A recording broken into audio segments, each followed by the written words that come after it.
अच्छा सर, आपके इतिहास में कभी इससे ज़्यादा डिफिकल्ट नीट का पेपर आया था? इस क्वेश्चन पेपर के अंदर फिजिक्स में 45 में से 4 क्वेश्चन बहुत डिफिकल्ट थे और बाकी 10-12 क्वेश्चन जो थे वो डिफिकल्टी लेवल पे थे। उनको सॉल्व किया जा सकता था 10-12 को, लेकिन उसके लिए आपके पास में सफिशिएंट टाइम भी चाहिए था। तो question practice, discipline, regularity and revision, अगर इसे आपने अपना बना लिया तो डी फॉर डिसिप्लिन और आर फॉर रेगुलरिटी रिवीजन आपके नाम के आगे एज ए डॉक्टर लग जाएगा। होती वो ये है कि वो ज़माना गया है जब बच्चा चाहता था कि हम चीज़ों को वन शॉट से कर ले, हम चीज़ों को फटाफट कर ले। अब आपको कोर स्टडी में आना पड़ेगा। वो दौर मेहनत का फिर से आया है कि अब हम जब तक मेहनत नहीं करेंगे तब तक हम एक अच्छा रिजल्ट प्रोड्यूस नहीं कर पाएंगे। उसको पेपर को 2-3 मिनट के लिए देखना चाहिए। क्या इस पेपर के अंदर मेरे साल भर के पढ़े हुए देखे हुए कुछ क्वेश्चंस दिख रहे हैं?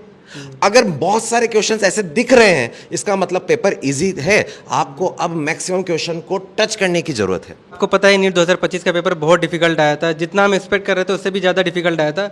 बहुत सारे स्टूडेंट जो पिछली बार नीट का दिए थे उनको लग रहा था कि इस बार मेरा सिलेक्शन नहीं हो पाया, कम मार्क्स की वजह से अगली बार सिलेक्शन हो जाएगा, बट वो एक्सपेक्ट नहीं कर रहे थे कि उनका मार्क्स अगली बार पेपर डिफिकल्ट होने की वजह से और कम आने वाला है। क्योंकि वो या हो सकता है वो ऑनलाइन ज्वाइन किए हों या फिर ऐसी फैकल्टी से वो पढ़ रहे होंगे जहाँ पे वो उस टाइप का या उस लेवल का प्रिपरेशन नहीं कराया गया। तो मेरे साथ बहुत सारे टीचर हैं जो कॉन्सेप्चुअल और कह सकते हैं बहुत ही अपर लेवल का पढ़ाते हैं कोटा में।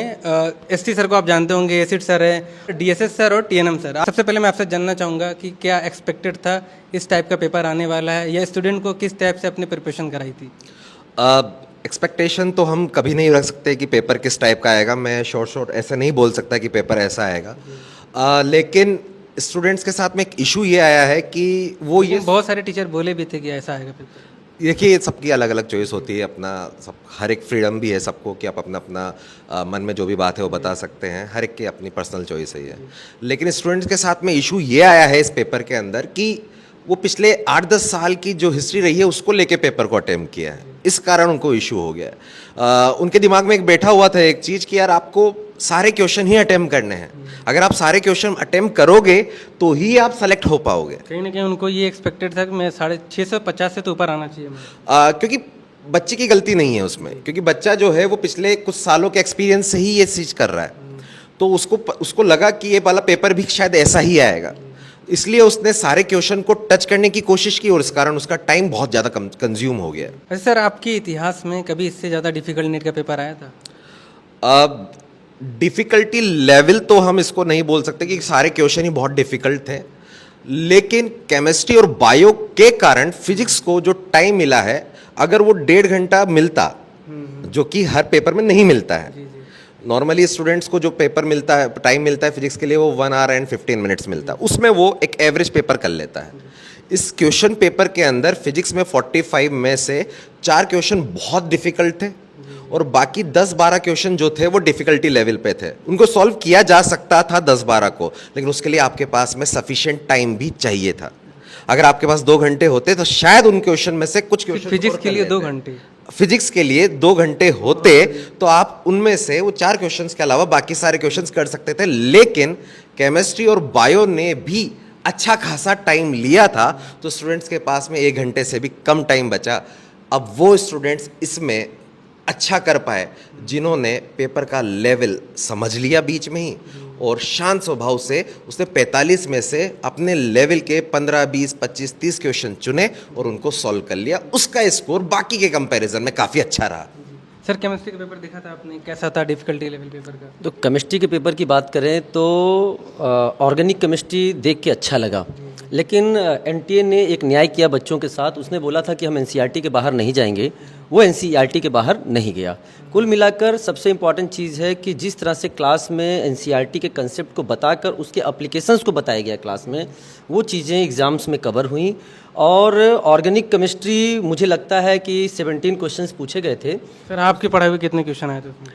देखिए, देखा जाए तो हर एजुकेटर्स के नोट से ही क्वेश्चंस जो हैं वो कहीं ना कहीं मैच किए होंगे, लेकिन मुझे बहुत खुशी भी हुई इस तरह से कि हम लोगों ने जिस तरह से मेजर में क्वेश्चन डिज़ाइन किए, इवन दैट कुछ न्यू क्वेश्चंस फ्रेम्ड किए और क्लास में मोस्ट प्रोबेबल 2025 के जो क्वेश्चंस की सीरीज़ थी वो लॉन्च करी, उसमें से बहुत सारे क्वेश्चंस मैच हो गए। तो ये अनअकैडमी के जो प्लेटफॉर्म ने मौका दिया बच्चों को एग्ज़ाम्स के पास भी जुड़ने का, उससे बच्चों को बहुत फ़ायदा हुआ। सर बायोलॉजी का पेपर लोग बोल रहे हैं बहुत ही लेंदी पेपर था, तो क्या ऐसा कुछ एक्सपेक्टेड था या फिर आपने प्रिपरेशन कैसे कराए थे स्टूडेंट को? नहीं, देखो बायोलॉजी के पेपर की अगर अपन बात करें तो पेपर लेंदी तो था, क्योंकि पेपर में स्टेटमेंट वाले, एआर वाले और मैच द फॉलोइंग वाले क्वेश्चन काफ़ी थे। लास्ट ईयर जैसा हुआ था कि मैच द फॉलोइंग में एक मैच करते क्वेश्चन हो रहा था, लेकिन इस साल बच्चे को लास्ट तक जाना पड़ रहा था। तो बायोलॉजी में जितना टाइम लगना चाहिए, हर ऑप्शन में कहीं ना कहीं हाँ, पढ़ना मतलब हर क्वेश्चन में बच्चे को कहीं ना कहीं सोचना पड़ रहा है। तो मैं तो शुरुआत से यही चाहता था कि एनटीए जो है वो बायोलॉजी के पेपर को कहीं ना कहीं स्टैंडर्ड जो है उसको सुधारे, और उन्होंने ऐसा किया। मेजर में स्पेसिफिकली अगर मैं मेरी बात करूं तो ये सारे बच्चे भी जानते हैं कि मैंने जो मेजर के पेपर बनाए थे, मैंने ऑलरेडी ही उनका लेवल डिफिकल्ट रखा था। कुछ बच्चे इस चीज़ को लेकर परेशान थे, लेकिन फाइनली उनके साथ न्याय हुआ कि हाँ डीएसएस सर पेपर टफ बनाते थे, तो एनटीए ने भी उन्हीं को फॉलो किया है। और एक जिस क्वेश्चन को लेकर बच्चे परेशान हो रहे थे, रिडक्शनिस्ट बायोलॉजिस्ट का जो पूछा गया था, वो हमने मेजर में दिया था। एज इट इज वो मेजर से सवाल आया। बहुत सारे सवाल जो हैं ऑलमोस्ट ऑल ये वाला क्वेश्चन तो बच्चे बोले थे बाहर से आया, बाहर हाँ, वो क्वेश्चन हमने अपने मेजर में दिया था और वहीं से वो क्वेश्चन एनटीए ने लिया है। सर फिजिकल केमिस्ट्री के बारे में क्या कहना चाहते, कैसा पेपर था, क्या लेवल था? अलीम, पेपर कैसा था ये अब शायद बच्चों को पता है बहुत अच्छे से, लेकिन यहाँ से एक चीज़ जो क्लियर होती है वो ये है कि वो ज़माना गया है जब बच्चा चाहता था कि हम चीज़ों को वन शॉट से कर ले, हम चीज़ों को फटाफट कर ले। अब आपको कोर स्टडी में आना पड़ेगा। वो दौर मेहनत का फिर से आया है कि अब हम जब तक मेहनत नहीं करेंगे तब तक हम एक अच्छा रिजल्ट प्रोड्यूस नहीं कर पाएंगे। फिजिकल केमिस्ट्री का पेपर पिछले साल से ऊपर था, और मैं चाहूँगा बच्चे बताएं कितना नोट से था। वो बच्चे बताएं, मैं बताऊं तो कहाँ? तो कमेंट्स करके बताना जो भी टीएनएम सर से पढ़। एग्जैक्टली कि कितने सवाल आपके नोट से थे, मेरे नोट से थे, कहाँ से थे। दूसरी बात, अब हम इस दौर में या इस कंपटीशन में ये समझ पाए हैं कि हम एक लय में नहीं चल सकते।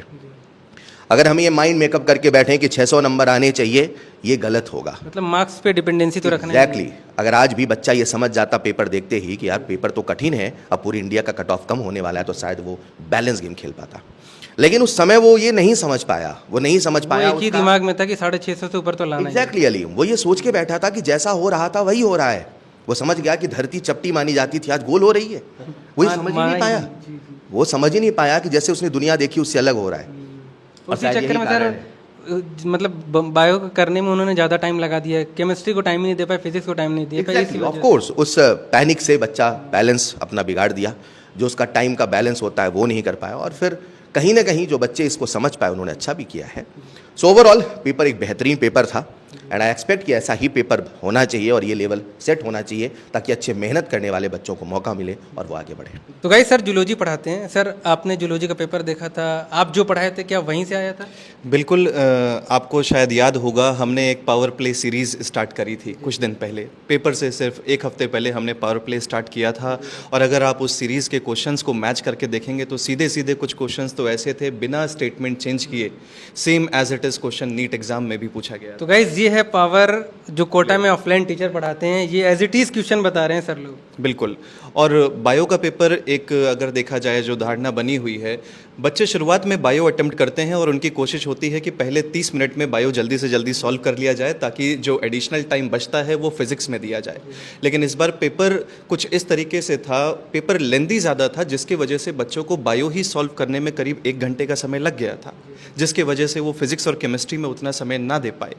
इसीलिए शायद कुछ बच्चों को ये भी लग रहा था कि फिजिक्स डिफ़िकल्ट था, जैसा कि सर ने पहले ही बता दिया है, उसके बारे में समय कम मिल पाया बच्चों को। सर हमने बहुत सारी बातें तो कर ली, बट अभी जो नीट 2026 के लिए स्टूडेंट प्रिपरेशन करना चाहता है, उसको पेपर के लिए क्या करना चाहिए, मतलब उसको कैसे अपनी अप्रोच रखना चाहिए through out the year?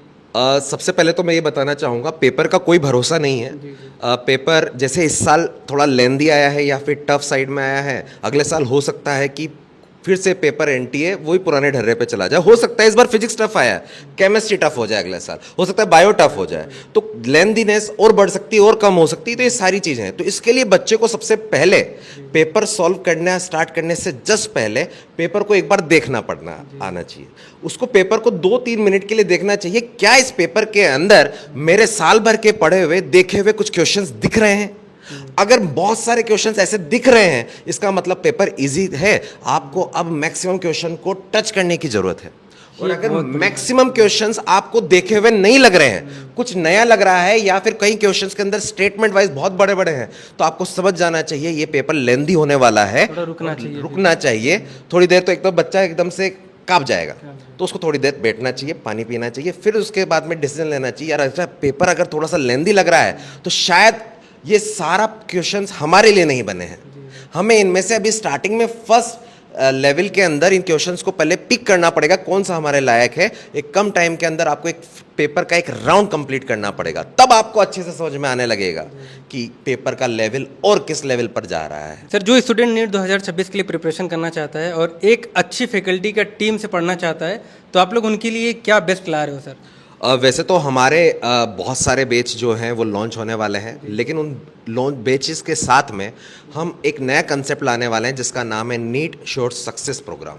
Sir, इसमें क्या होने वाला है? इसमें अगर आपने इस प्रोग्राम को ज्वाइन किया और आपके नीट 2026 में 500 के मार्क्स से कम रहा, नीट 2026 में 500 मार्क्स से कम रहा, तो अनअकैडमी अपने कोर्स फी का 50% आपको रिफंड कर देगी। मतलब जो फीस आप यहाँ पे देके इनरोल करोगे, अगर आपका नीट 2026 में 500 मार्क्स नहीं आता है तो उसका आधा फीस रिफंड हो जाएगा। कोर्स फी का 50% आपको रिफंड कर देगी। सर, इसका कोई कंडीशन है क्या? जी सर, इसके लिए कंडीशंस हैं कि जो बच्चा इस कोर्स को ज्वाइन करेगा उसको टेस्ट में और क्लासरूम में 90% अटेंडेंस जो है वो उसको मेंटेन करना पड़ेगा, मतलब डिसिप्लिन मेंटेन करना पड़ेगा, रेगुलरिटी मेंटेन करनी पड़ेगी। उसके बाद अनअकैडमी आपको इसकी गारंटी देता है। सर, फैकल्टी का क्या एक्सपीरियंस को शेयर करना चाहोगे? कौन कौन सी फैकल्टी पढ़ाने वाली है? जो अनअकैडमी की बेस्ट टीम है वही टीम इसमें होगी। ये अपने आप में बस एक सेपरेट प्रोग्राम है जिसे बच्चा ऑप्ट करना चाहे तो कर सकता है। जैसा कि सभी लोगों ने कहा कि इस प्रोग्राम में अगर आप ऑप्ट करते हैं, जो कि केवल ड्रॉपर बच्चों के लिए है, अनअकैडमी आपको गारंटी देता है कि हम आपके 500 नंबर मिनिमम लाएंगे। मतलब आज के समय में जहां पेपर की गारंटी नहीं है, वहां हम नंबर की गारंटी दे रहे हैं बच्चों।